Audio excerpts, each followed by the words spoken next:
कि जो चीज़ें मेहनत से मिलती है वहाँ लापरवाही का कोई परसेंट नहीं होता है। कि जो चीज़ें मेहनत से मिलती है वहाँ लापरवाही का कोई परसेंट नहीं होता। और किसी को कितना भी खास बना लो, यहाँ परिवार के सिवा कोई परमानेंट नहीं होता। हेलो फ्रेंड्स, मैं आपका अपना राहुल सर स्वागत करता हूं अपने इस YouTube channel science by Rahul sir PCB में। आज फिर से आपके करियर से रिलेटेड एक पावरफुल वीडियो लेकर आपके बीच उपस्थित हूं, जिसमें हम चर्चा करेंगे दीनदयाल उपाध्याय यूनिवर्सिटी के BA second year 4th semester के प्राचीन इतिहास के पेपर 2 के यूनिट 4 के महत्वपूर्ण ऑब्जेक्टिव क्वेश्चंस के बारे में, जिसका कोर्स कोड है ASC 204। तो आज हम आपको इस वीडियो में बताएंगे कि आपके 4th सेमेस्टर के प्राचीन इतिहास के पेपर 2 के यूनिट 4 में कौन कौन से महत्वपूर्ण ऑब्जेक्टिव क्वेश्चंस हैं जो आपके परीक्षा के दृष्टिकोण से बहुत ही महत्वपूर्ण है। अगर आप इसके पीछे वाला वीडियो अभी तक नहीं देखे हैं तो लिंक डिस्क्रिप्शन में है, जाकर तुरंत देखें, क्योंकि हमने उसमें प्राचीन इतिहास के पेपर 1 और पेपर 2 के चारों यूनिट से रिलेटेड सभी महत्वपूर्ण ऑब्जेक्टिव क्वेश्चन को एक एक करके आंसर के साथ अलग अलग प्लेलिस्ट बनाकर आपके दिलो दिमाग तक पहुंचाने का पूर्ण प्रयास किया है। तो अगर आप अभी तक नहीं देखे हैं तो लिंक डिस्क्रिप्शन में है, जाकर तुरंत देखें। इस वीडियो में हम लोग समझेंगे कि आपके प्राचीन इतिहास के पेपर 2 के यूनिट 4 में कौन कौन से महत्वपूर्ण ऑब्जेक्टिव क्वेश्चंस हैं।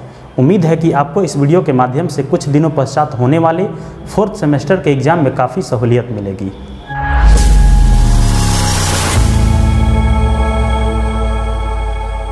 तो आपके 4th सेमेस्टर के प्राचीन इतिहास के पेपर 2 के यूनिट 4 का सबसे पहला महत्वपूर्ण ऑब्जेक्टिव क्वेश्चन है, वैदिक काल में शिक्षा शब्द का प्रयोग किन रूपों में किया जाता था। वैदिक काल में शिक्षा शब्द का प्रयोग किन रूपों में किया जाता था। तो आपका आंसर हो जाएगा ज्ञान के रूप में। किसके रूप में? ज्ञान के रूप में। दूसरा प्रश्न है, वैदिक काल में शिक्षा का मुख्य उद्देश्य क्या था। वैदिक काल में शिक्षा का मुख्य उद्देश्य क्या था। तो आपका आंसर हो जाएगा आध्यात्मिक उन्नति करना।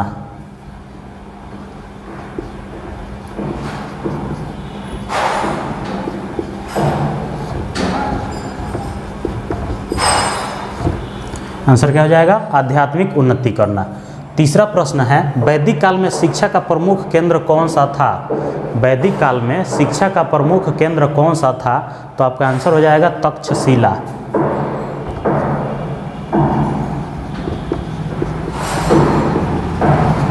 आंसर क्या हो जाएगा? तक्षशिला। अगला क्वेश्चन है 4 नंबर, वैदिक काल में शिक्षा का माध्यम क्या था। वैदिक काल में शिक्षा का माध्यम क्या था, मतलब कि वैदिक काल में किस माध्यम में शिक्षा दी जाती थी। तो आपका आंसर हो जाएगा संस्कृत।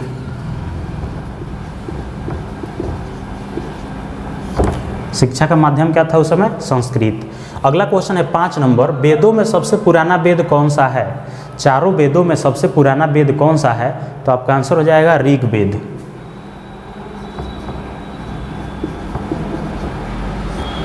आंसर क्या हो जाएगा? ऋग्वेद। अगला क्वेश्चन है 6 नंबर, नालंदा विश्वविद्यालय की स्थापना किस काल में हुई। नालंदा विश्वविद्यालय की स्थापना किस काल में हुई थी। तो आपका आंसर हो जाएगा गुप्त काल में।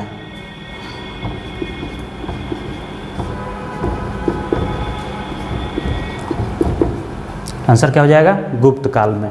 अगला क्वेश्चन है 7 नंबर, भिक्षावृत्ति का प्रचलन किस काल में था।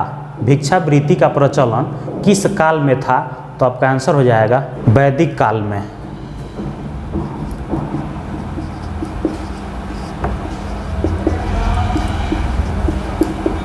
आंसर क्या हो जाएगा? वैदिक काल में। अगला क्वेश्चन है 8 नंबर, घटिका किस युग की शिक्षण संस्था है। घटिका किस युग की शिक्षण संस्था है। तो आपका आंसर हो जाएगा वैदिक युग की।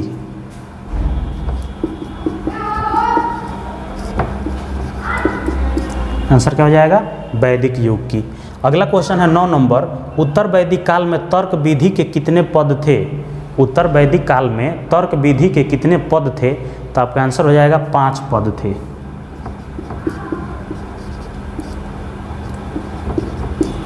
आंसर क्या हो जाएगा? 5 पद। अगला क्वेश्चन है 10 नंबर, शिक्षा द्वारा चरित्र का निर्माण करना किस युग में शिक्षा का अनिवार्य उद्देश्य था।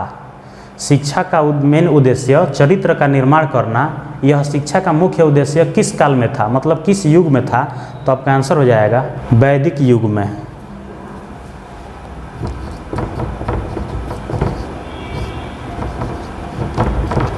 आंसर क्या हो जाएगा? वैदिक युग। वैदिक युग कहिए चाहे वैदिक काल कहिए, दोनों आपका आंसर सही हो जाएगा। अगला क्वेश्चन है 11 नंबर, वैदिक सभ्यता के निर्माता कौन थे? वैदिक सभ्यता के निर्माता कौन थे? तो आपका आंसर हो जाएगा आर्य लोग। वैदिक सभ्यता के निर्माता कौन थे? आर्य लोग थे। अगला क्वेश्चन है 12 नंबर, शिक्षा का उद्देश्य सिर्फ पढ़ना ही नहीं बल्कि ज्ञान और अनुभव को ग्रहण करना था, यह किसका कथन है? मतलब कि शिक्षा का उद्देश्य सिर्फ पढ़ना ही नहीं होता बल्कि अनुभव और ज्ञान को प्राप्त करना भी होता है, यह किसका कथन है? तो आपका आंसर हो जाएगा डॉक्टर आर.के. मुखर्जी का कथन है।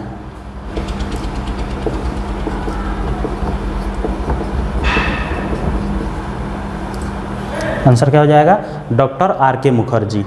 अगला क्वेश्चन है 13 नंबर, सबसे पुराना शिक्षा केंद्र कौन सा है? सबसे पुराना शिक्षा केंद्र कौन सा है? तो आपका आंसर हो जाएगा तक्षशिला।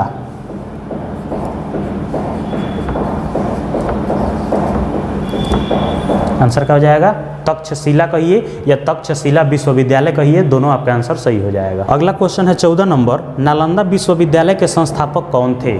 नालंदा विश्वविद्यालय के संस्थापक कौन थे? तो आपका आंसर हो जाएगा कुमारगुप्त प्रथम।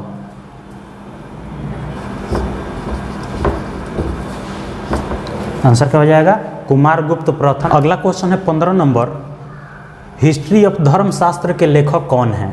हिस्ट्री ऑफ धर्मशास्त्र के लेखक कौन है? तो आपका आंसर हो जाएगा भारत रत्न पांडुरंग वामन काणे। भारत रत्न पांडुरंग वामन काणे, ये इनका पूरा नाम है और इन्हीं का शॉर्टकट नाम कभी कभी ऑप्शन में दे देता है। तो क्या आंसर होगा? काणे पीवी। तो काणे पीवी भी कह सकते हैं, शॉर्टकट में नाम में हो जाएगा। और अब पूरा नाम लिखना होगा तो भारत रत्न पांडुरंग वामन काणे भी हो सकता है। तो ये आपका आंसर हो जाएगा। किसके लेखक है ये? हिस्ट्री ऑफ धर्मशास्त्र के लेखक हैं। अगला क्वेश्चन है 16 नंबर, अर्थशास्त्र किसके द्वारा लिखा गया है? अर्थशास्त्र किसके द्वारा लिखा गया है? तो आपका आंसर हो जाएगा चाणक्य हो जाएगा या कौटिल्य हो जाएगा या विष्णुगुप्त हो जाएगा। चाणक्य, कौटिल्य और विष्णुगुप्त, ये तीनों एक ही नाम है और किसके लेखक है? वे अर्थशास्त्र के लेखक हैं। तो आपको देखना ये है कि आपके ऑप्शन में कौन सा नाम दिया हुआ है। अगर कौटिल्य दिया है तब भी सही है, अगर चाणक्य दिया है तब भी सही है, अगर विष्णुगुप्त दिया है तब भी सही है, और तीनों दिया है तो चौथा ऑप्शन देगा इनमें से सभी। तो सभी पे टिक लगा देंगे। तो आपका आंसर क्या हो जाएगा? चाणक्य। चाणक्य या कौटिल्य या विष्णुगुप्त। चाणक्य लिखिए चाहे कौटिल्य लिखिए चाहे विष्णुगुप्त लिखिए, तीनों आपका आंसर सही हो जाएगा। अगला क्वेश्चन है 17 number, education in ancient India के लेखक कौन थे? एजुकेशन इन एंशिएंट इंडिया नाम का एक पुस्तक है, उसके लेखक कौन थे? तो आपका आंसर हो जाएगा अल्तेकर A.S.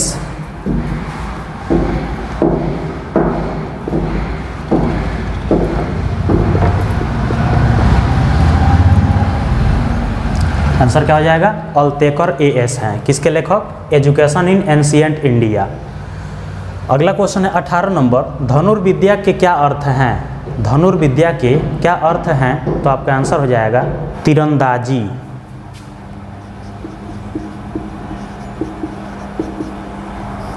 धनुर्विद्या का अर्थ क्या हो जाएगा? तीरंदाजी हो जाएगा। अगला क्वेश्चन है 19 नंबर, भारत में राष्ट्रीय साक्षरता मिशन की शुरुआत किस वर्ष हुई थी? भारत में राष्ट्रीय साक्षरता मिशन की शुरुआत किस वर्ष हुई थी? तो आपका आंसर हो जाएगा 5 मई 1988 ईस्वी में।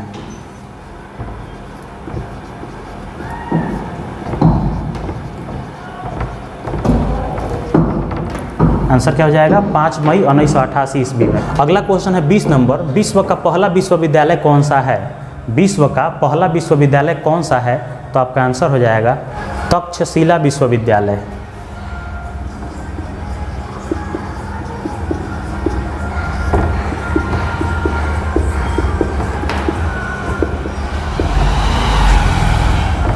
आंसर क्या हो जाएगा? तक्षशिला विश्वविद्यालय, ये सबसे पहला विश्वविद्यालय है। अगला क्वेश्चन है 21 नंबर, तक्षशिला विश्वविद्यालय की स्थापना किसने की थी? तक्षशिला विश्वविद्यालय की स्थापना किसने की थी? तो आपका आंसर हो जाएगा भरत ने।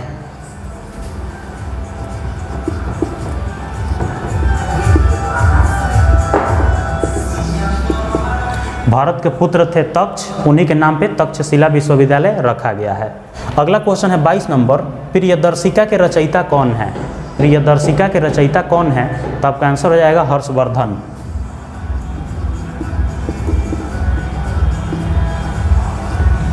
प्रियदर्शिका के रचयिता कौन है? हर्षवर्धन है। अगला क्वेश्चन है 23 नंबर, अयोध्या के मंदिर किस नदी के तट पर स्थित है?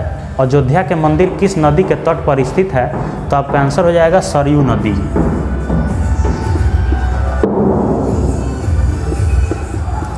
आंसर क्या हो जाएगा? सरयू नदी। अगला क्वेश्चन है 24 नंबर, तक्षशिला किन दो नदियों के बीच स्थित था? तक्षशिला किन दो नदियों के बीच स्थित था? तो आपका आंसर हो जाएगा सिंधु और झेलम नदी।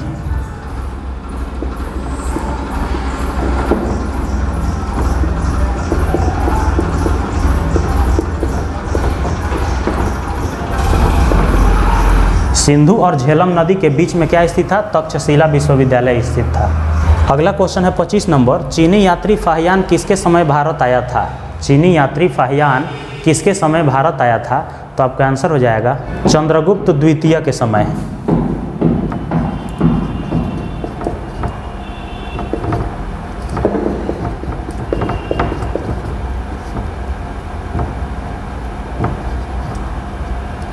आंसर क्या हो जाएगा? चंद्रगुप्त द्वितीय के समय कौन आया था भारत?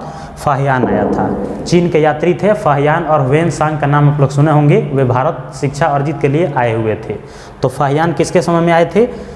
चंद्रगुप्त द्वितीय के समय आए थे। अगला क्वेश्चन है 26 नंबर, शुंग वंश के संस्थापक कौन था? शुंग वंश के संस्थापक कौन था? तो आपका आंसर हो जाएगा पुष्यमित्र शुंग।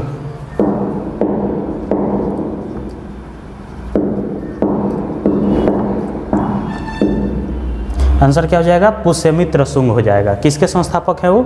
शुंग वंश के संस्थापक थे। अगला क्वेश्चन है 27 नंबर, विक्रमशिला विश्वविद्यालय की स्थापना कब हुई थी? विक्रमशिला विश्वविद्यालय की स्थापना कब हुई थी? तो आपका आंसर हो जाएगा 8वीं शताब्दी में।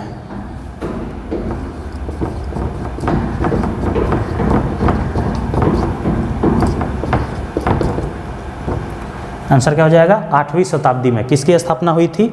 विक्रमशिला विश्वविद्यालय की स्थापना हुई थी। अगला क्वेश्चन है 28 नंबर, उदांतपुरी विश्वविद्यालय कहाँ स्थित है? उदांतपुरी विश्वविद्यालय कहाँ स्थित है? तो आपका आंसर हो जाएगा राज्य में।